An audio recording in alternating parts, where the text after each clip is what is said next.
Welcome to another Right News discussion. How's it going, I'm Shannon? here. I'm good, brother. How you, man? Doing good. All right, all right. Yeah, man, we were just talking a few minutes ago about well, checking out, man. Like, you just feel like you don't want to you don't you everything that you do, you feel like it's not um I don't want to say it's not authentic, but it's it's it's not something you're maybe enthusiastic about, or you don't feel connected to it, right? Yeah. And another thing is that I wanted to bring up with you, man, is okay, Lent is coming up. Okay. Uh that'll start on, Next Wednesday on March the 5th, I think, right? yes, next Wednesday. And I want to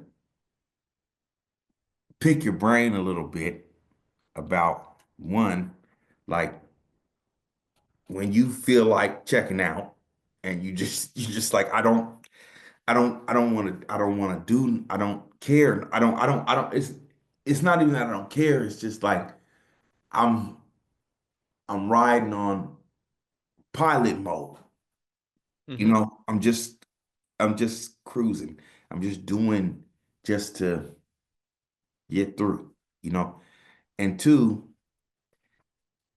now that Lent is upon us and it's fast approaching, you know, how should we approach that? Like some people,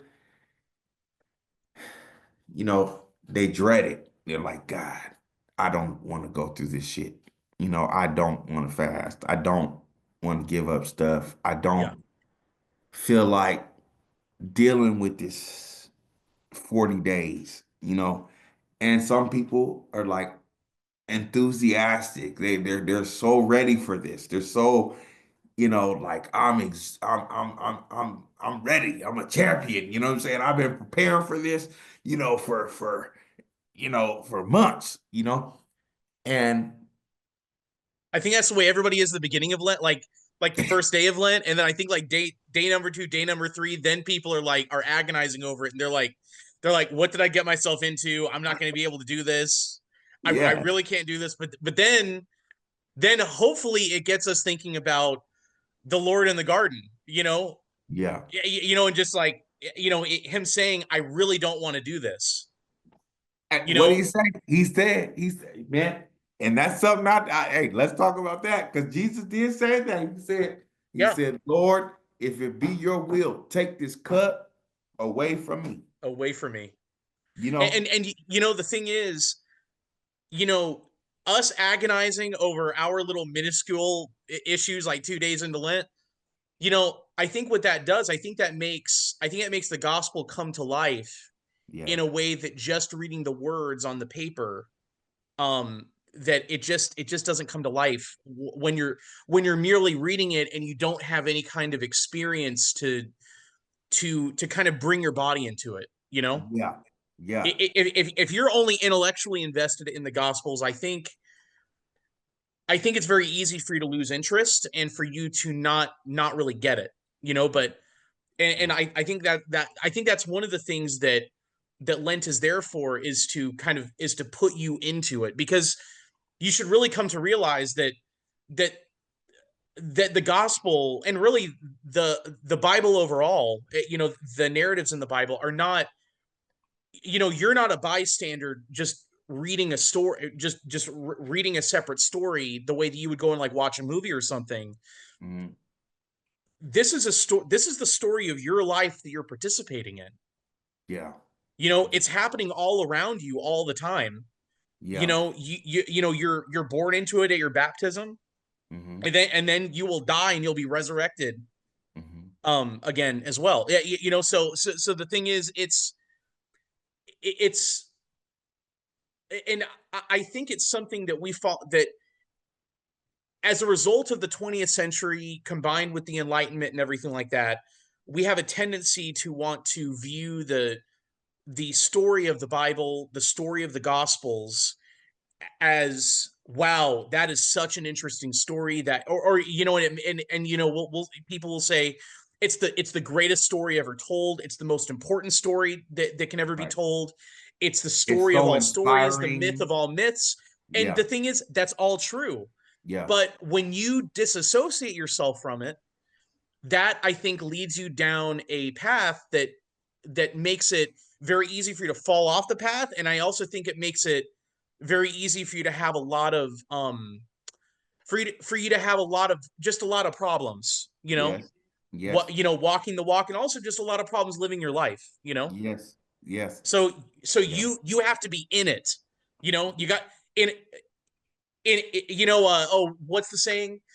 Chance favors the risk taker, you know, like if you're at a casino and you don't put any money down on any table or in any slot machine, there's no chance of you winning at all. Yeah. You know, Yeah. now you're not gonna lose anything, but you're not gonna win anything. You know, you can go walk around the poker room or something and look around at all these people that are betting, some people winning, some people losing, some Yeah. people breaking even. Um, but it's really gonna do it does nothing for you. You just standing there and watching it. Yeah. You know, I'm not advocating that people go out and gamble, No, but no, no, the no, thing I'm no. saying And is that, yeah. that And that's the term. life is Yeah. something that you have to participate in.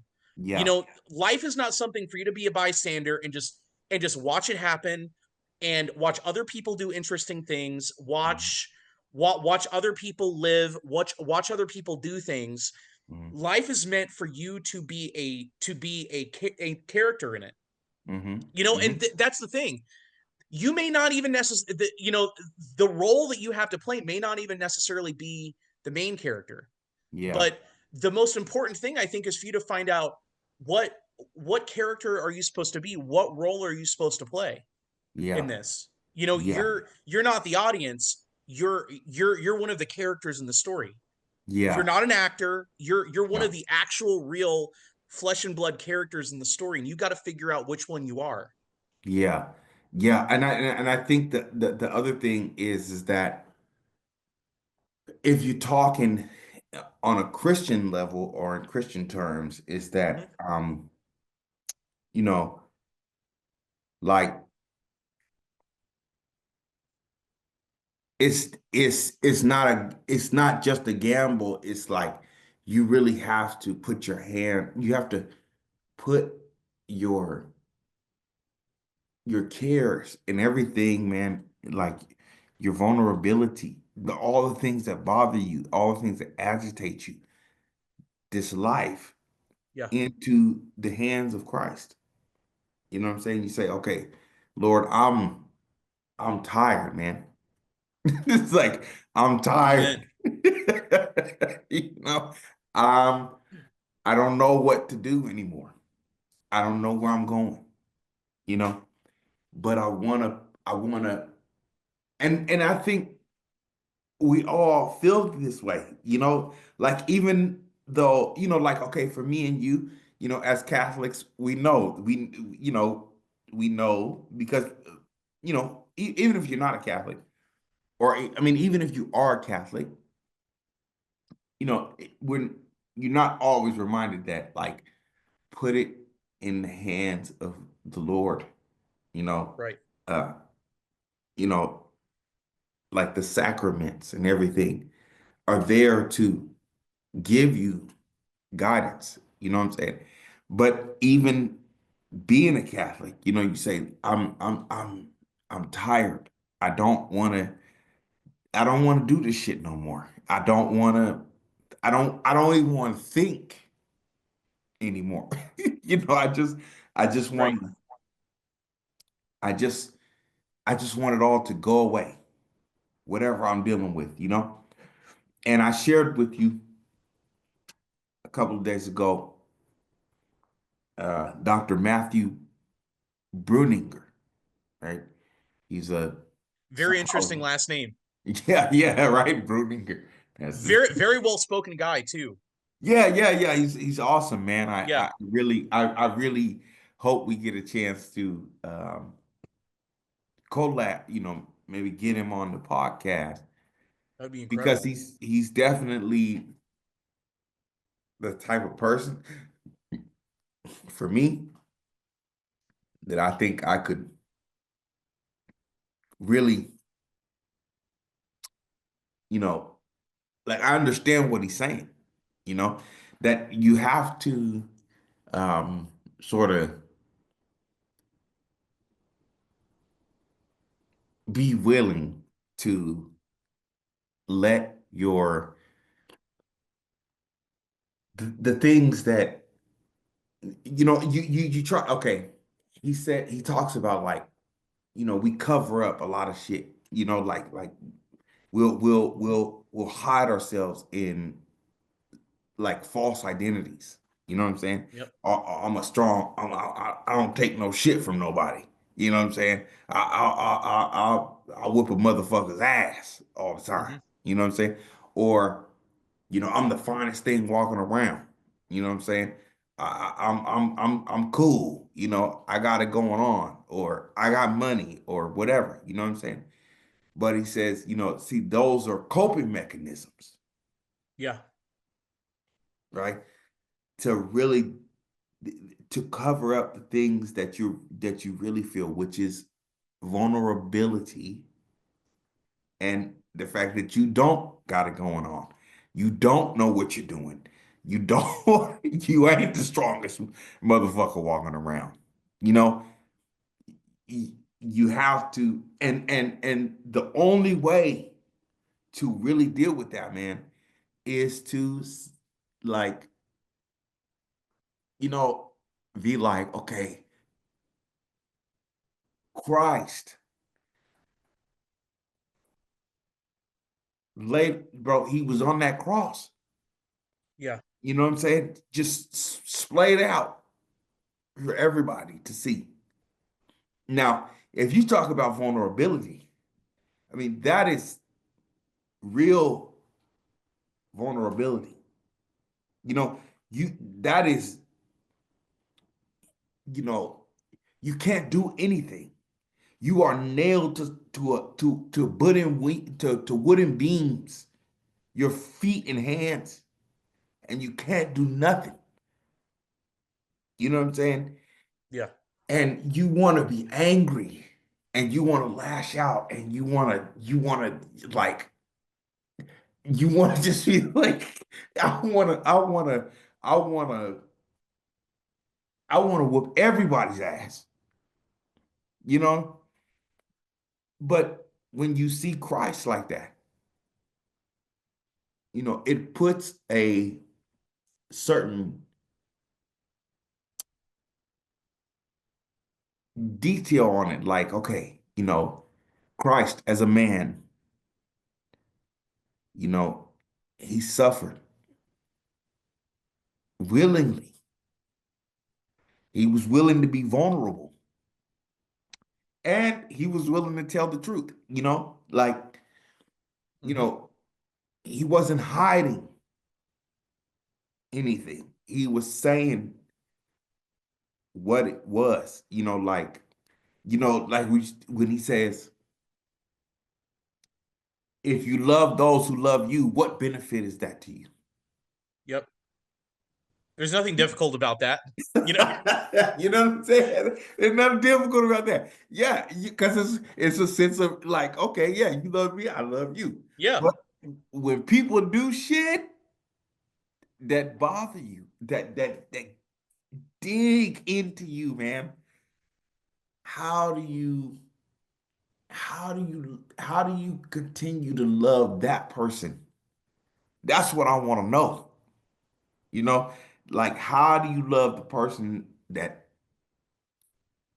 causes you, you may say, well, okay, the person's not causing you physical pain, but you feel like they're causing you physical pain Hmm. because it's in your mind. You're Yeah. saying like this person is making me feel like I can't be free, like I can't breathe, you know?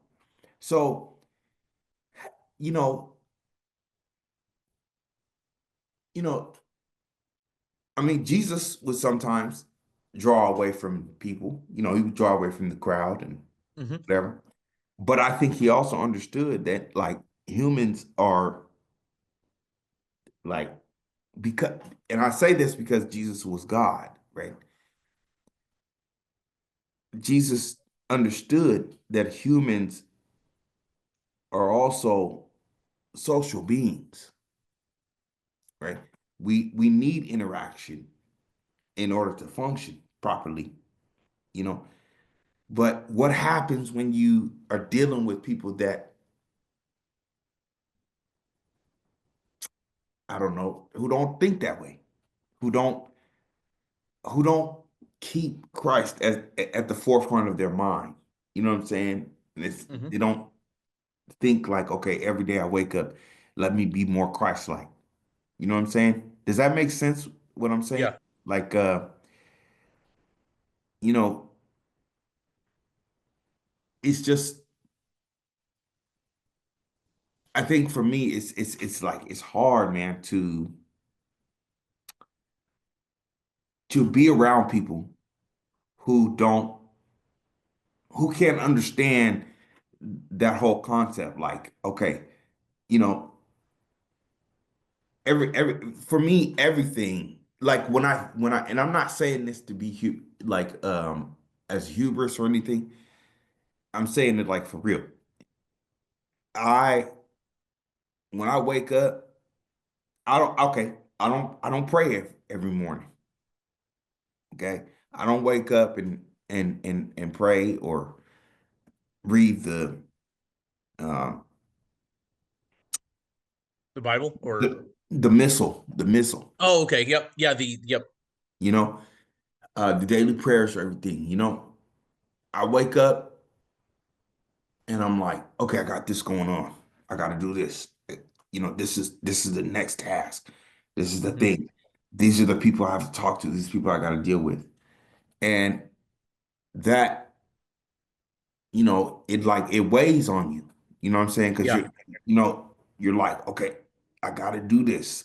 It's necessary. It's obligatory. You know what I'm saying?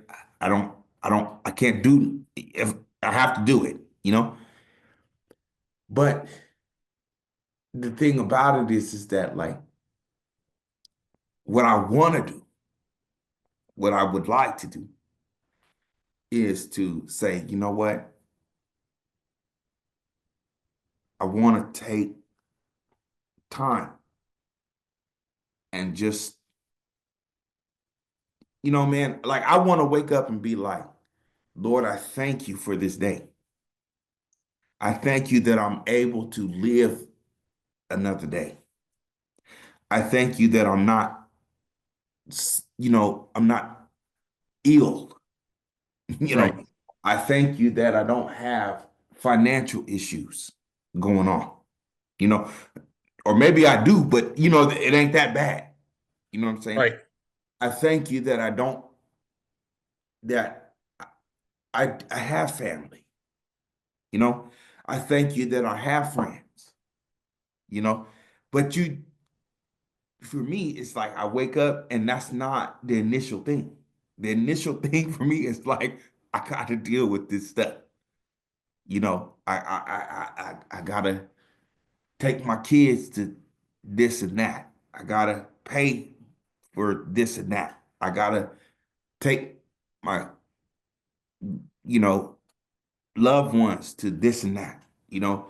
Um, and even sometimes, like I said, with Lent, it's like I gotta do this. You know, I, Hmm. this is an obligation, and you know what I'm saying. And I want to feel like it's not.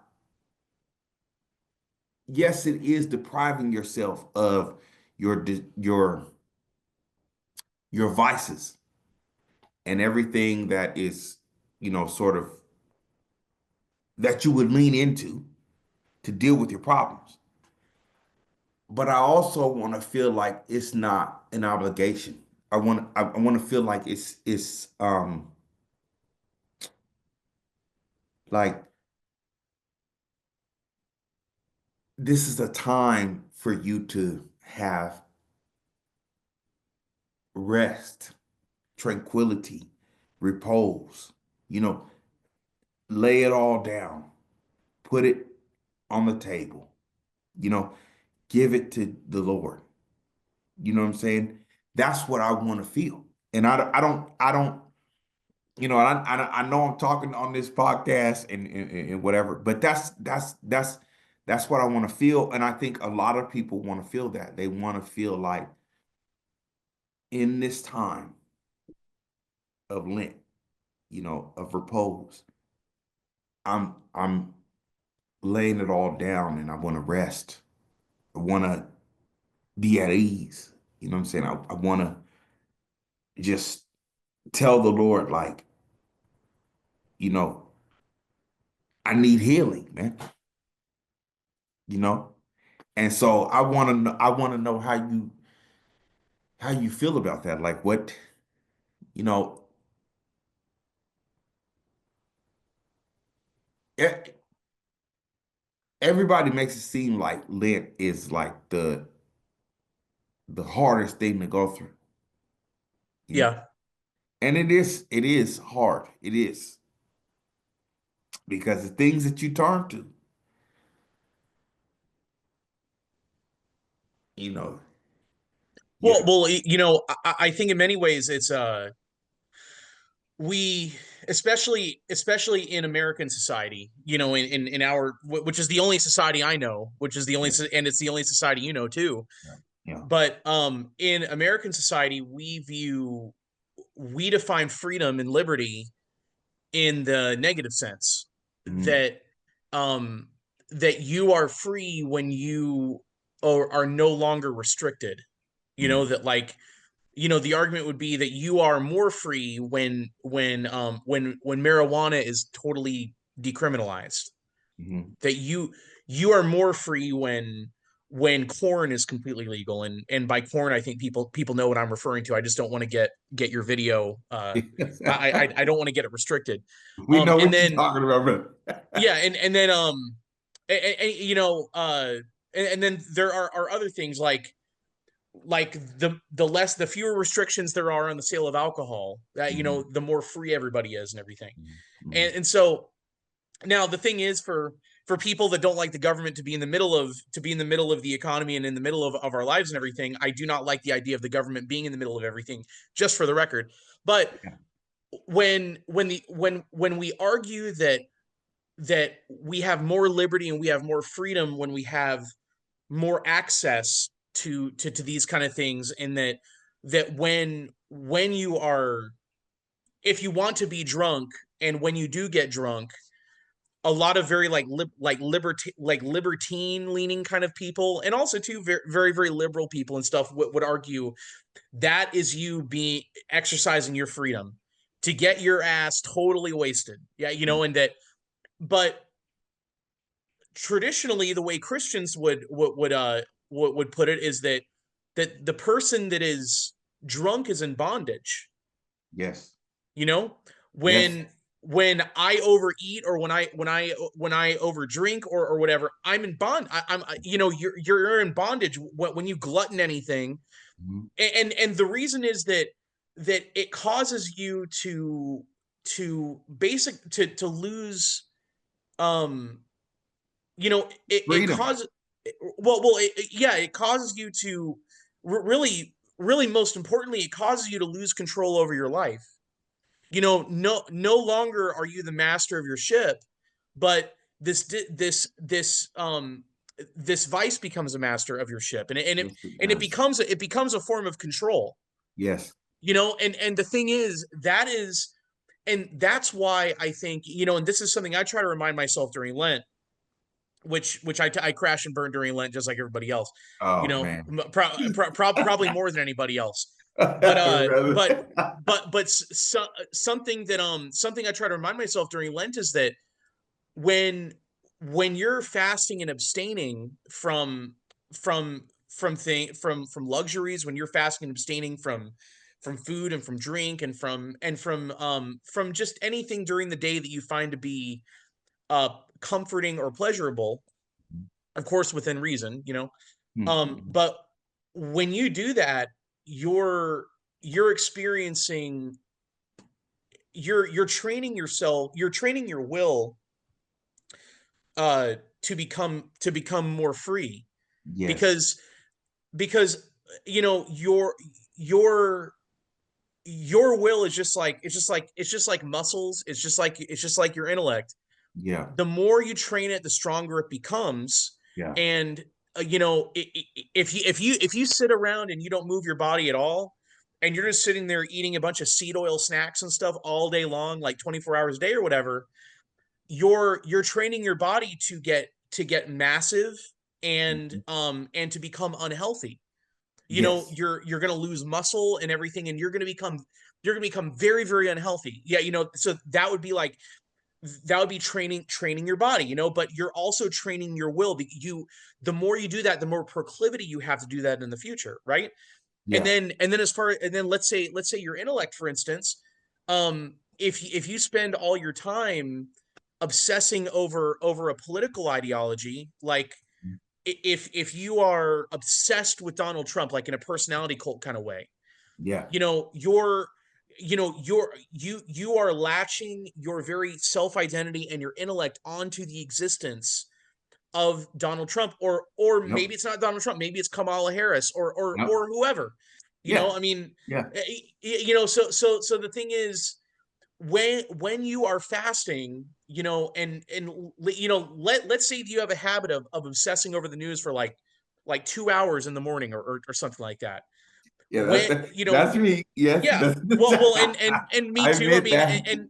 yep, and also, and other friends of ours do the same thing, Yeah. probably for more than 2 hours a day. Obsessing over current events and everything. Yeah, man. But the thing is, when you deprive yourself of those things, in our culture, we would say that you're losing out on something that you find pleasurable. And what our culture says is that life is all about indulging in the pleasures around you. That what it means to be alive is to consume. Hmm. It's that dopamine that Hmm. that you haven't lived until you've had the next dopamine fix. Yeah. And what fasting does is it deprives you of the dopamine fixes. Yeah. And what it forces you to do is to really deal with yourself. And when you're Yeah. forced to deal with yourself, it doesn't guarantee anything, but it puts you in more of a position to exercise more control and more dominion over your life, Yes. which is what God wants for you. Yeah.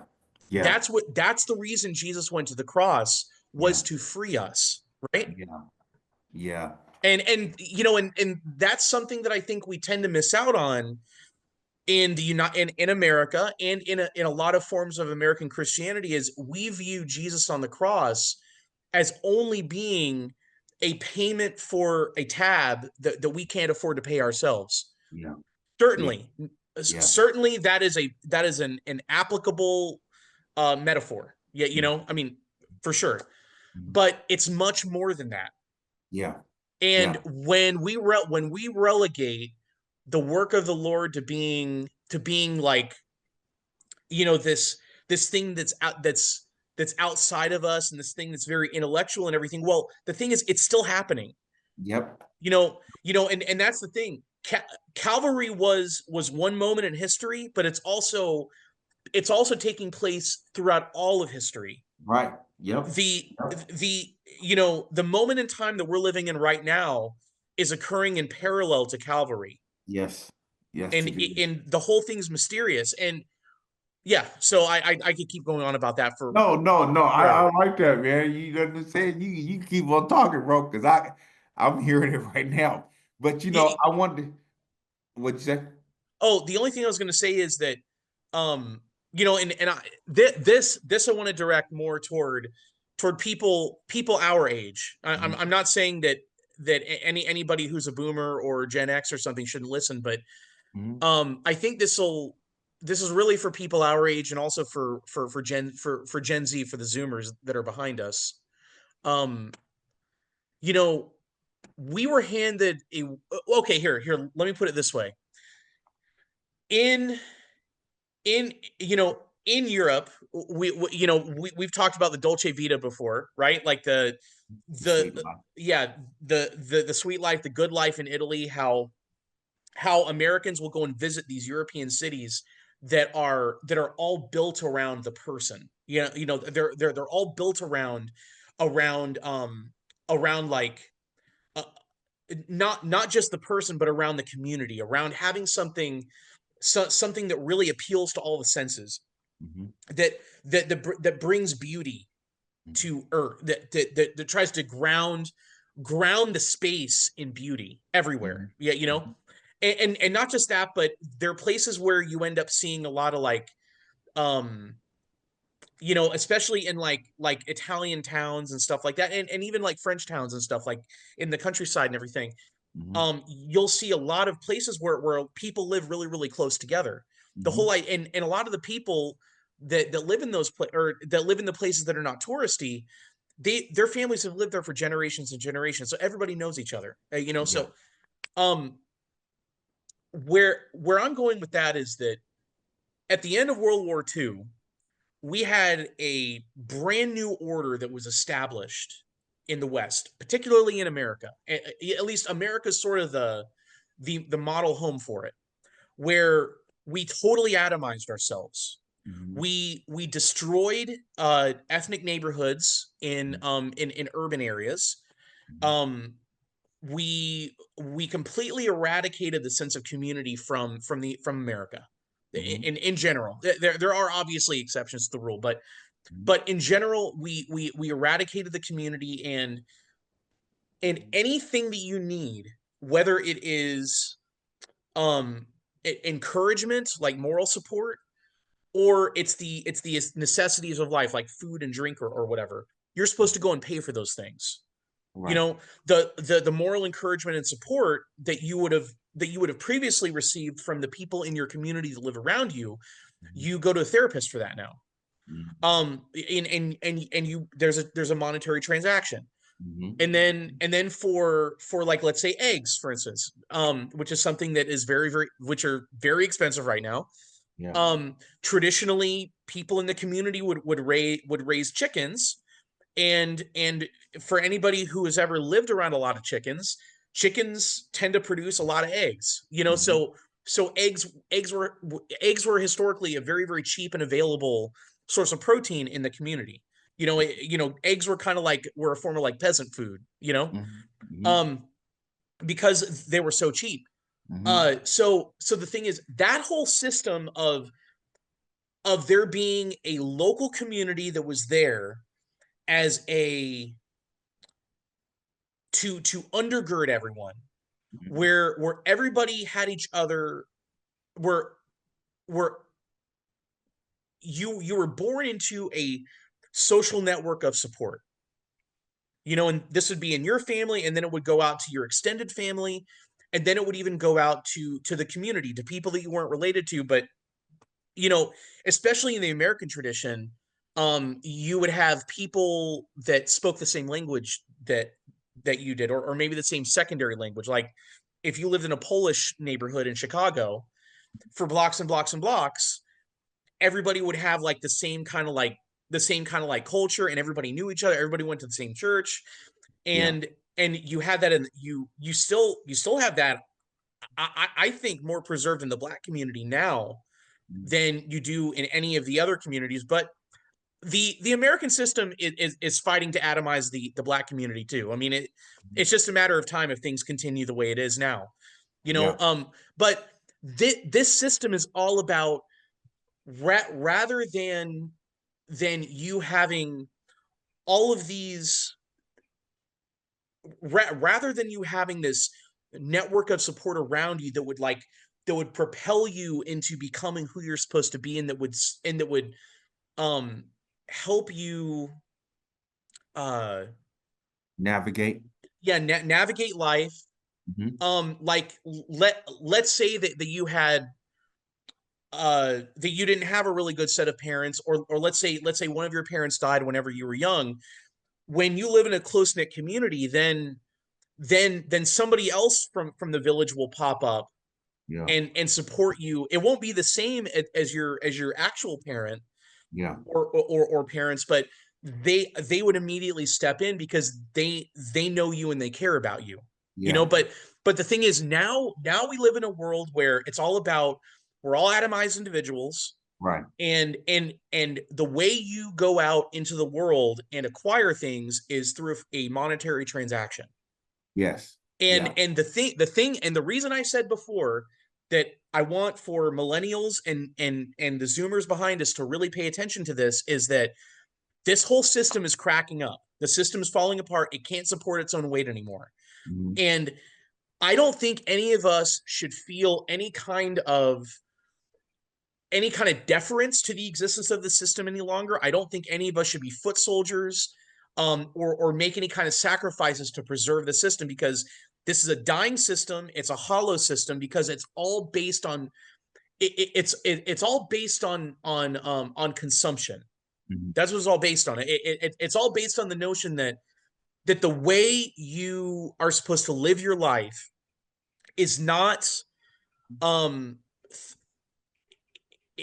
in a community where you are loving and supporting one another.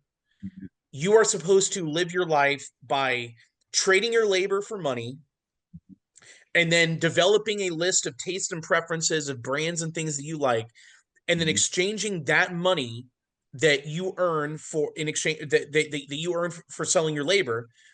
You take that money and you go out and you buy things from all the different stores and from all the different catalogs that are available to you to Right. consume from. You know, so the thing is, this whole system is fundamentally broken. This whole system is fundamentally hollow.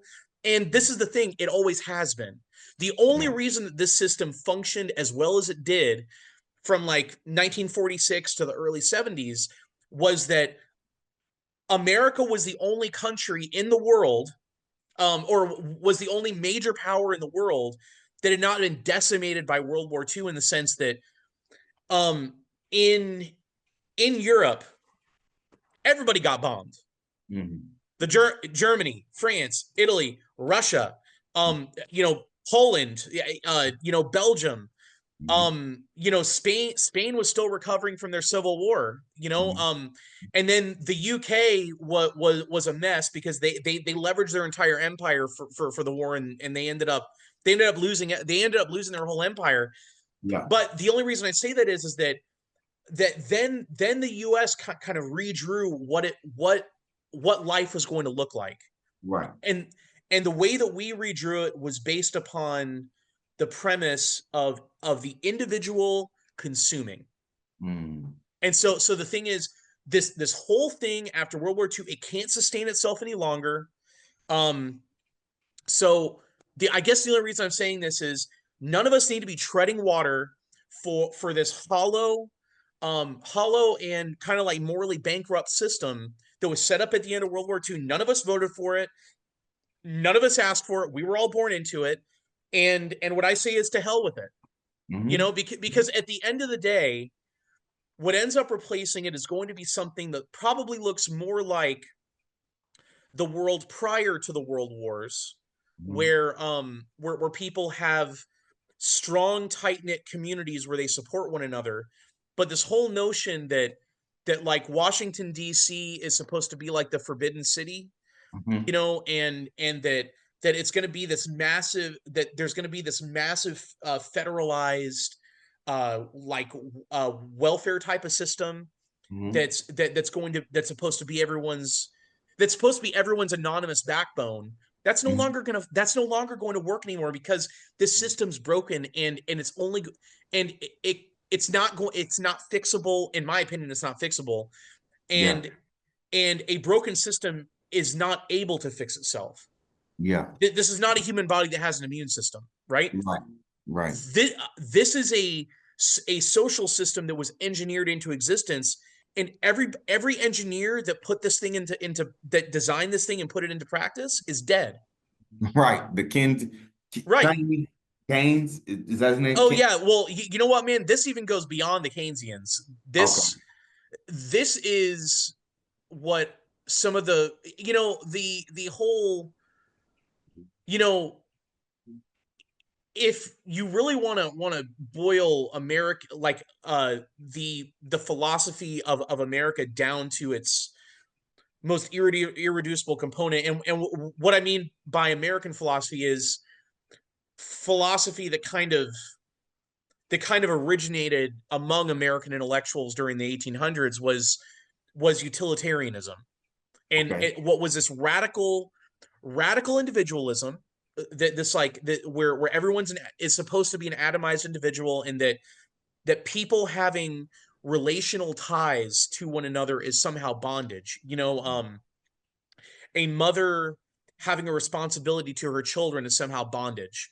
A father having a responsibility to his family is somehow bondage. These are all weird wacko ideas that come out of the minds of crazy 19th century American intellectuals. Yeah. uh and then what utilitarianism says is that what's what's good for when you're making a decision about what's right and what's wrong, the way you know something is right is that it maximizes satisfaction, or it maximizes happiness.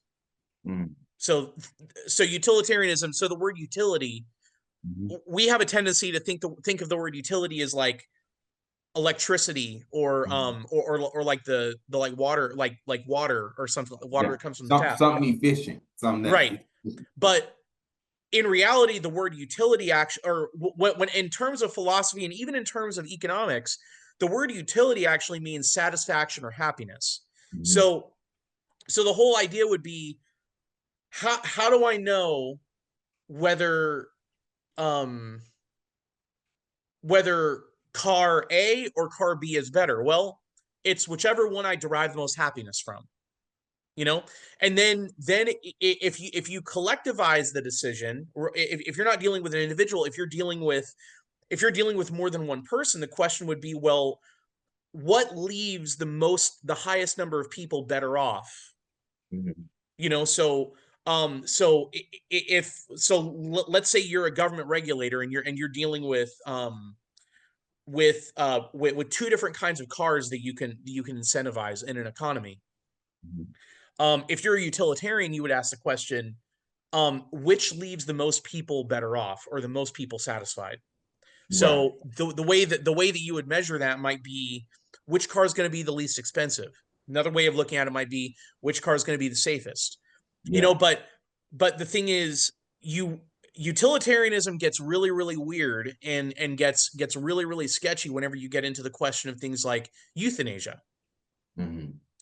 Mhm. Um and what I mean by euthanasia is like the killing off of elderly sick people, or Mhm. the killing off of people that have that really have no more, that can really contribute no more to the utility of society, right? um and And that that oftentimes, and that's a concept that came out of sort of what, like, you would say, okay, like American philosophy and French French theories, coming like just before the revolution, right? They both thought that way, right? yes. Like, the what did they used to say? Like, But the only difference I would say is that the Americans were, I think, less subversive than the French were, or less militant, because yeah, the Americans were very much arguing for really the world that we have now. okay, I mean, it really is the world that we have now.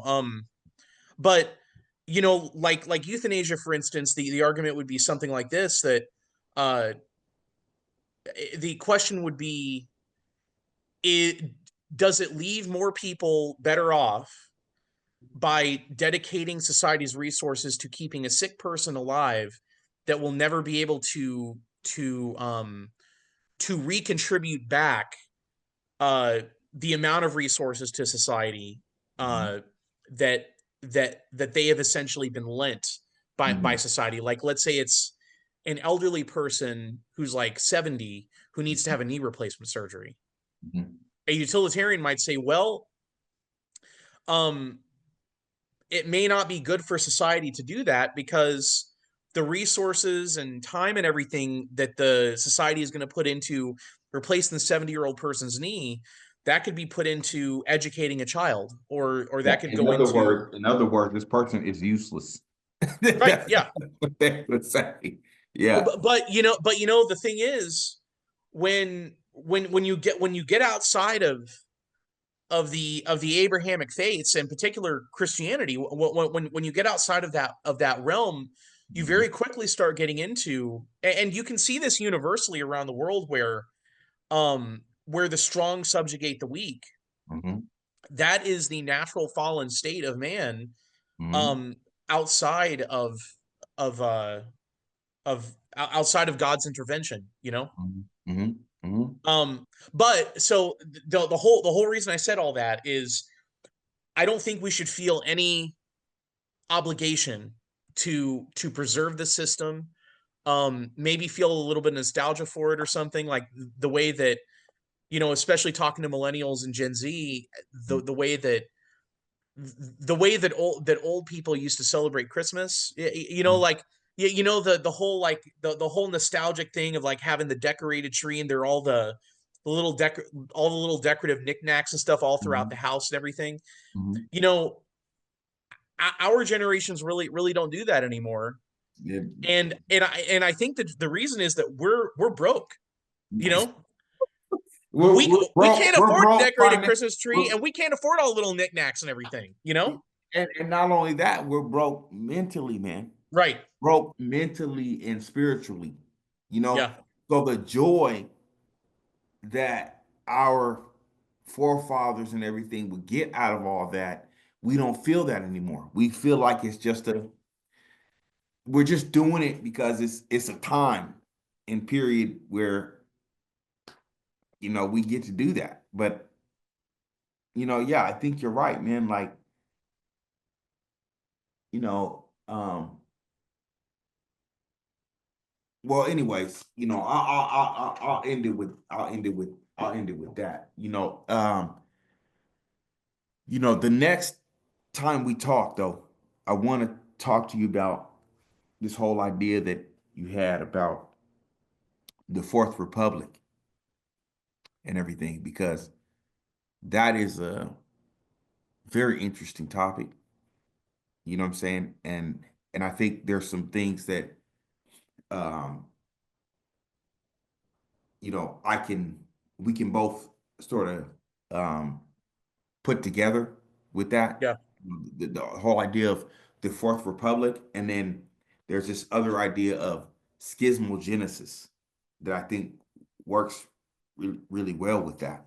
So, you you, know, you know what I guess one thing I'd like to say too is that I think if you wanted to work your way up to the top of the system, let's say in that time period from like 1946 to the early 70s, mhm, the way that you would do it would have been like rising up the cursus honorum in the Roman Empire. Like, mhm, you're what you would need to do is really, like, pay your dues, get the right credentials and everything, mhm, and work your way up. Play by all the rules and everything, and you'll work, and you'll make it up to the top, and that'll, you know the best will win out. yeah, um I think that's degraded over time to yeah, the point, I think the place we find ourselves now, and I think it's really important that we recognize, I think it's really important that we recognize our time and place in history, mhm, that we're not these autonomous individuals that are living ahistorically. We mhm, need to understand ourselves as living in a particular place and time. mhm, We may wish that we were living in a different place and time, but this is the place and time that we were born in, and we were born here for a reason. yeah, Um, but the time that we're living in right now, I think that you need to go out and be willing to shake things up, mhm, and you need to be willing put things to you need to be willing to establish new systems Mhm. Mhm. because people are going to need them. Yeah. You know, now if you're looking to do it to get rich or whatever, there's an off chance that might happen for you. Yeah, I mean, it happened for like Jeff Bezos and all the other people, but the thing is, especially if you're Gen Z or if you're a millennial, you need to be thinking in terms of the world that we were handed off to was a decaying corpse. Yeah. And it's a skeleton now. Yeah. Yeah. So we got to discard the we got to discard it altogether. Yeah. And you have to know that we're living in a time where you have an opportunity to have real input Yeah. in what the next like 80 to 100 years is going to look like. Yeah. And it's really important that we're thinking that way. The thing is, we're living in a very we're living in a time where we have an opportunity that not very many groups of people have had or will ever have. Mhm. If you were born in the 40s, you were pretty much married to the entire post World War II order. Mhm. If Mhm. you were born in the 60s, you were kind of stuck most of your life in the post World War II order. Right. You know, Right. the time that we're living in now, you and I are kind of at the prime of our lives right now, Mhm. you know, Mhm. and we have the opportunity to really be driving forces Yeah. in in the world that's shaking up all around us, Yeah. you know? Now, and then people that are Gen Z, you have a huge opportunity too, because Gen Z are even less tethered to this system than millennials are, Yes, they are. you That's know? right. Yep. And the thing and Gen Z have even less reason than millennials to try to save the system, because for Mhm. Gen Z, for them to go out and get like a studio apartment or something, they're facing like $2,000, Yep. Yep. like $2,000 monthly rent Yep. for a tiny little studio apartment, and they're going to be able to go out and earn like 30 grand a year or something to support that. I mean, they're going to have to go out and hustle hard if they're going to be able to afford something like that. You know what I'm And saying? so this whole thing, it's all mismatched. Yeah. This whole system is geared really and I don't mean to offend people. This whole system is geared toward old people, because old people are the ones that are receiving Social Security. Old people are the ones that have their 401ks and everything. Mhm. And this whole system is not oriented at all toward toward young adults, Mhm. Gen Z, Mhm. toward like young to middle-aged adults like Mhm. millennials. Mhm. Um and then It's it's meant for just the Jane. You can go ahead and say it, bro. It's meant for the boomers, bro. Go I ahead know, and yeah. say it's meant for the boomers, man. You know Yep. what I'm saying? And I'm sorry, but I'm tired of them. Yeah. Okay? I'm tired of the boomers. Well, and this is the thing. If you're a boomer, what you should do is look around you, whatever stage in life you happen to be in, Mhm. especially if you're a boomer who owns a business, or if you're a boomer who is a professional who's still working or something. Instead of doing what typical boomers do, which is they want to work until they're dead, and they're not willing to relinquish control over anything. Start mentoring people. Find millennials, find Gen Z people. Listen, Gen X are doing fine. Gen X are going to be okay. But people that are Gen X are already in their 50s and stuff. So the thing, they don't have a whole lot. And if they're already broken, they're already broken. Yeah, Them, exactly. man, So them too. I'm tired of them too. I'm not gonna lie. yeah, Tired of and Gen Xers. yeah, but and that's the thing is mentor younger people. Yeah. Start try, and this may be very difficult for boomers. Try as hard as you can to and this I really don't think this is something that comes very naturally to boomers, is mentor younger people. Mhm. Because the the thing is, unfortunately, I think that a lot of baby boomers, for some reason, and I don't know what it is, I think a lot of them don't know I think a lot of them don't know what role they're supposed to play Mhm, as the senior most members of our society. mhm, You know, they don't know how to play the part of old people. mhm, You know, it in the minds of the boomers, I think they think that old people are just supposed to lay around and die. Like, mhm, you know, I think that's the image they have. But the thing is, they have one of the most important roles as the senior most members of our society, in the sense that they're the ones who should be seeking out to mentor younger people. mhm. They should be the ones that should be looking to they should be thinking about the world that they're handing off, Right. and That they're how they leaving can behind. how they can hand off a world that's better than the one that was handed to them. Mhm, You know, mhm. and unfortunately, I don't think that comes naturally to them, because I think that probably because of the birth control pill and the sexual revolution and all the craziness of the 60s and 70s, I think that in many ways that kind of stunted their development as a generation. Mhm. And so the only thing they know how to be is that young subversive rebel in the room. It's You know, called retarded. It's called retarded, bro. yeah. Called Yep, yeah. retarded. Okay. And Joan Didion, and this is something I talked about. I'll never forget this book, man. It's called Slouching Towards Bethlehem. And she encapsulated the whole 60s and 70s in that fucking book. I'm sorry to cuss. She encapsulated that whole era in that one book. That generation, you know, I don't mean to be, you know, I'm not trying to be angry, Yeah. but they were, I can't find any other words to say that they were the scourge upon this earth.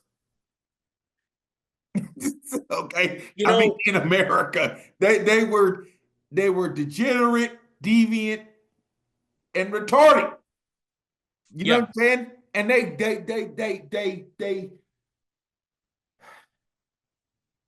the other thing, man, that I'm gonna say about them, and this is the thing that irritates me the most about them, is that they sat there and railed against the system and then sat there and joined it. All Yeah. them motherfuckers who were talking about the law and how the government is horrible, Tear it all they're, down. that's them right now.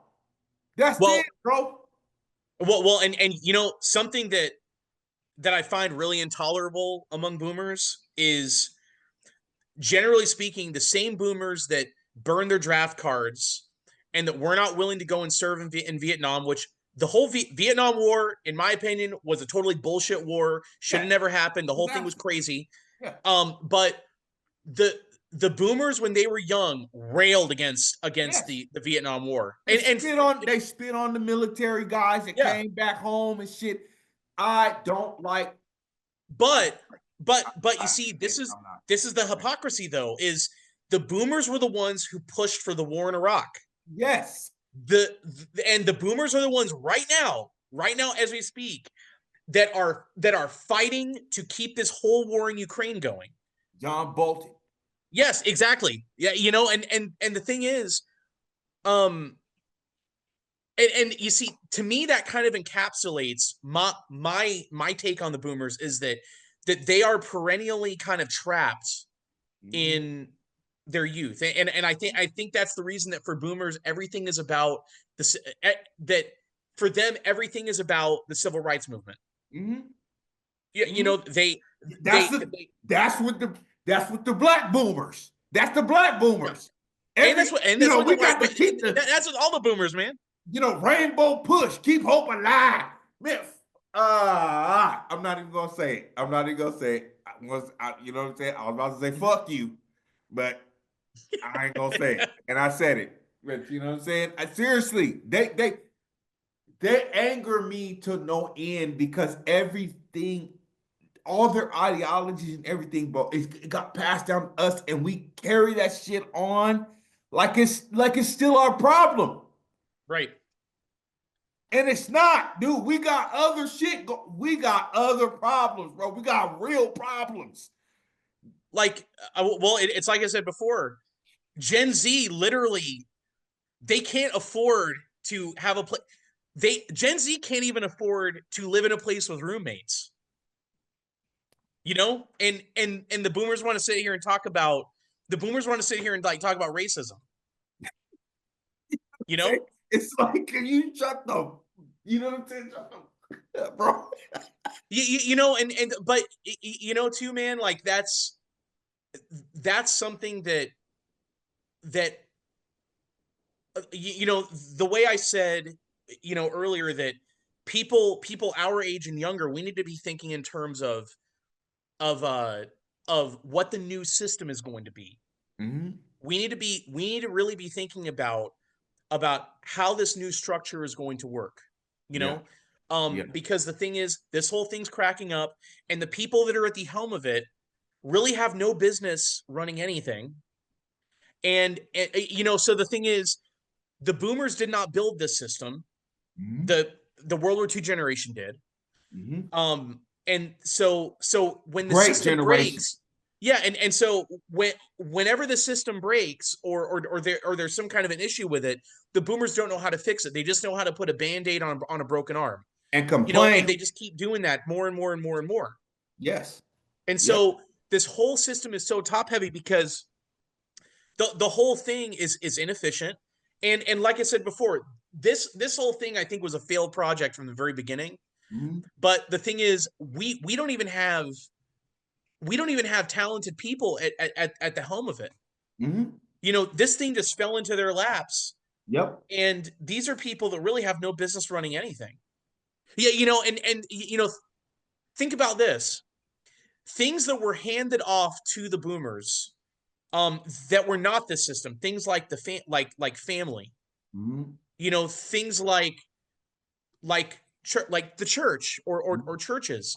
The Mm-hmm. boomers have destroyed those things. Look, The man. boomers just, I mean, you know, marriage, which is something that's been intact for thousands of years, the Hey, boomers brother, come wrecked on. it. But Yes. you know, so the only confounding factor that I would point out there is the boomers were born. You know, the birth control pill came out in the mid '60s, and I don't think the boomers would be as I don't think the boomers would be the mess that they are today if the birth control pill had not come out at the time that it did, you know?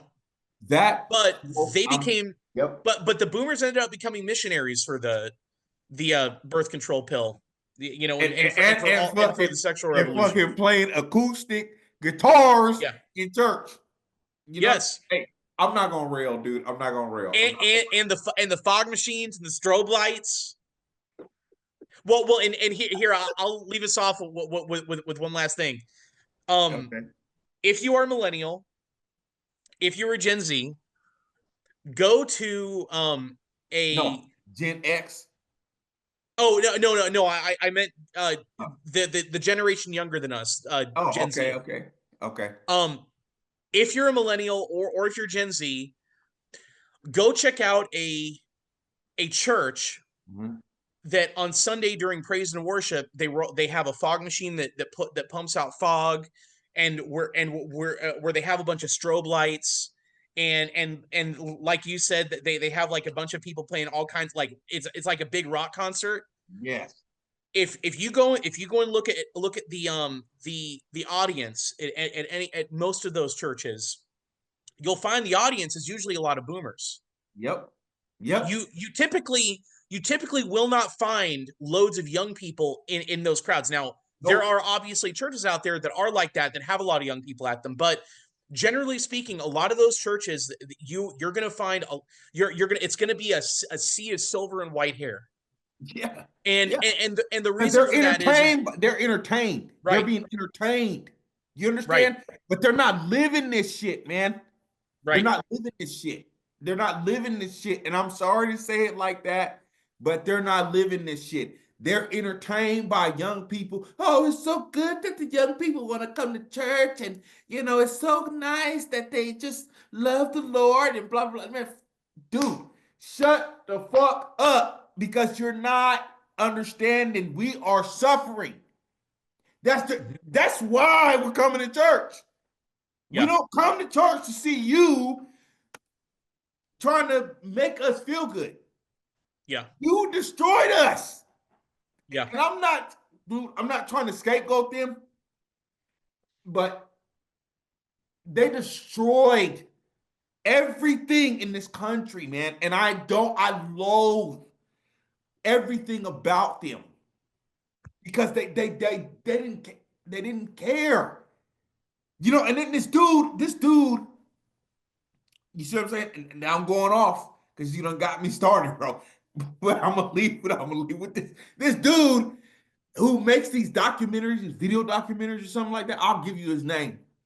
But he makes these documentaries, and now I saw this clip. And he said, "Oh, the boomers were treated, they were treated like they were raised to be robots." And I'm like, "Are you Well, they fucking sure as kidding hell me?" don't act like They robots. don't fucking act no, dude. They don't act like no goddamn. They don't act like robots, bro. Them people were that, regardless of how they were raised, they didn't act like that. They were So, rebellious, and they were a horrible generation. So we okay. got this diagram up, man. Okay. Yep. Yeah. So this is so this is from a website called Visual Capitalist. I'm not sure exactly where this comes from. Hmm. I'm not sure who they are, but I came across this graph recently and I thought it was really interesting. So this is a giant pie graph. What you can see, this half of the graph that's like this dark teal color, Hmm. this represents the amount of assets in the United States, the amount of wealth that the boomer generation control. Now, when you look over here to this kind of like turquoise color, this is Gen X. Hmm. It's roughly, I don't know, just eyeballing it, I'd probably say that's like maybe 40%, Yeah. actually maybe that's about 50. Oh, no, oh, actually, you know what it says in the corner? So the boomers control about 50% of the wealth of the United States. Yep. Gen X controls about 29.5%. Hmm. And then the silent generation It's who are before the fucking boomers yes, yeah, and the great generation, isn't it? yes, Yeah. before the boomers, but after the greatest generation. Okay. Uh-huh. So the silent generation have about 11.9% of the wealth in the United States. Mm, And then mm, millennials have 13.3, or I'm sorry, have 8.5%. mm, mm, mm, mm, So mm, mm. so this is a really interesting graph because it shows you how it all breaks down. So boomers roughly control $7.9 trillion in private business, 18.3 trillion dollars in real estate, 19 trillion in basically in the stock market, in equities and mutual funds. So what you're able to see is that most of their wealth is in the form of real estate and stocks. Yeah. Now, when you How look were at, they able to get all that? well, because they were born birthwise, they were basically the luckiest generation in history. Why? Because the silent generation had a whole bunch of babies. And The because fucking the greatest boomers, you and know, the greatest generation too. yeah. And they had a whole bunch of complaining, complacent, non-religious, heathenistic, degenerate babies. You know Yeah. what I'm saying? Dude, I'm telling you, and they control half of the US assets. Yes. You're a disaster. Yep. And then now what's really interesting about our generation, about millennials, is when you look at our portion of it, by far the biggest leg of our wealth of millennials is real estate. Mhm.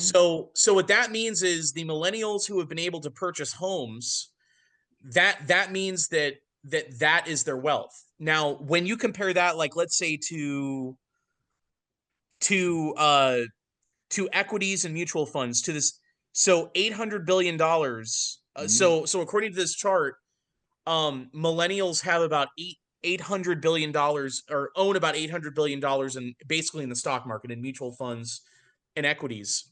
Mhm. When you look at the boomers, they roughly own about the same amount that they do in stocks as they do in real estate.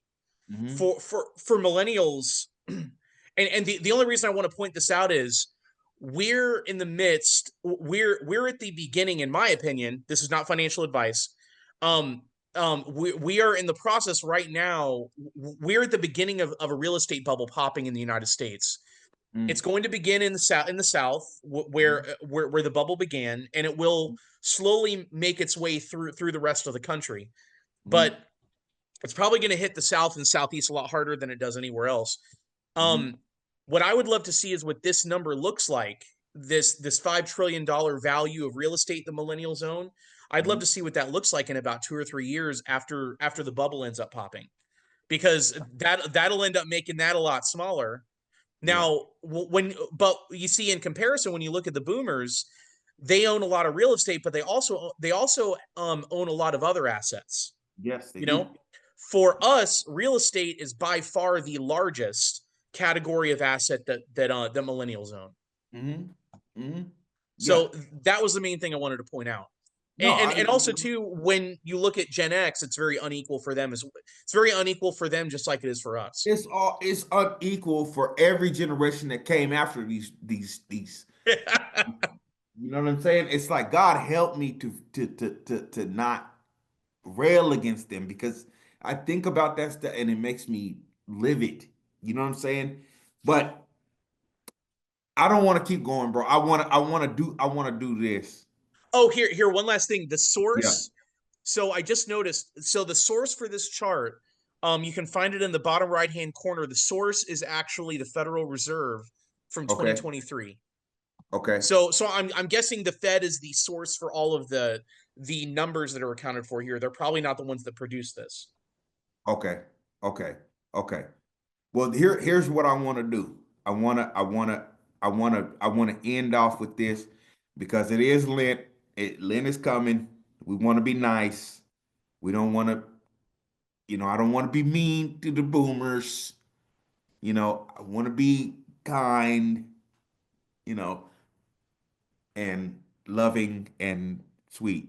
So you know what I'm saying? God help us all to just be cool. You know what I'm saying? So Yeah. I'm trying. And so I want to lead with this because I think this is a good prayer. And hopefully this will carry us through the Lenten season. It's called the Memorare, and Hmm. it's a prayer to the Blessed Mother. Okay, and it goes like this: Remember, O most pious Virgin Mary, that no one ever had recourse to you, implored your help, or sought your mediation without obtaining relief. Confiding then on your goodness and mercy, I cast myself at your sacred feet and do most humbly supplicate you, O Mother of the Eternal Word, to adopt me as your child and take upon yourself the care of my eternal salvation. Oh, let it not be said, my dearest mother, that I have perished where no one ever found but grace and eternal salvation. Now that is amen. Now that is I think that's a newer version because that's not the way it actually is said. But Hmm. anyways, it still implies the same meaning. So I just want to end off with that because um, you know, I think our generation just through our conversation, you could tell we're feeling it, bro. We, Yeah. we are very, we have a lot of our generation carries a lot of resentment, and maybe we don't even know why. Yeah. But I think that is your what you just showed me is definitely a part of it. You know, Well, and I think something for us to remember is that a lot of the things around us are kind of like tricks by wealthy people, you know, like you can't fall for it, you Yeah. know, Yeah. because you know what the people at the top want is for you to be rendered useless by your vices, Yep. you know? Yep. That's the Yep. only effective form of mind control that's ever existed is you control and manipulate people through vices. Yes. Yes. Okay. Well, you know, Lord, help us in this Lenten season to Amen. break those vices and break every chain Yeah. that we are dealing with. And I really mean that, man. I'm not even saying that to just be saying this online. I'm saying that for real. Lord, break it all. Shut it Yeah. down. You know, just deliver us all because this is not, you know, this is not hell,